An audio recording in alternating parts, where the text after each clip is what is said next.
अक्सर औकात असरत पशेमानी के अल्फाज सुनने को मिलते रहते हैं कि काश मैंने ऐसा ना किया होता, अफसोस मैंने फलां का मशवरा ना माना, अगर मैं उस वक्त यूं कर लेता तो मेरी हैसियत आज कुछ और होती, क्या करूं मेरी किस्मत ही ख़राब है, ज़माना ही ऐसा आ गया है, ज़िंदा रहना मुश्किल हो गया है, वगैरह वगैरह। ऐसे कलमात या जज्बात और एहसासात जिनसे असरत, अफसोस और पशेमानी का इजहार होता है, इंसान को बेचैन और मुस्तरब किए रखते हैं।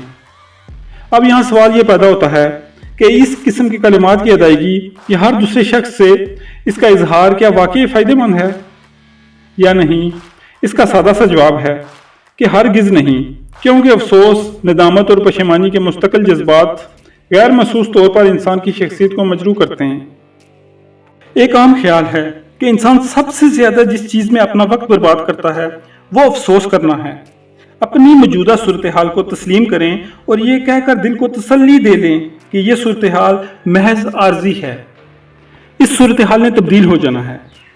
सिर्फ वही शख्स नाकाम होता है जो कोशिश तर्क कर दे। इन 6 असूलों पर अमल करते हुए अपनी मंजिल को सर करें।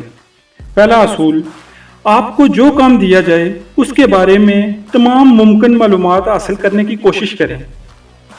दूसरा असूल, अपना कोई मकसद या मुद्दा जरूर मुकर्रर करें और फिर उस पर साबित कदम रहें।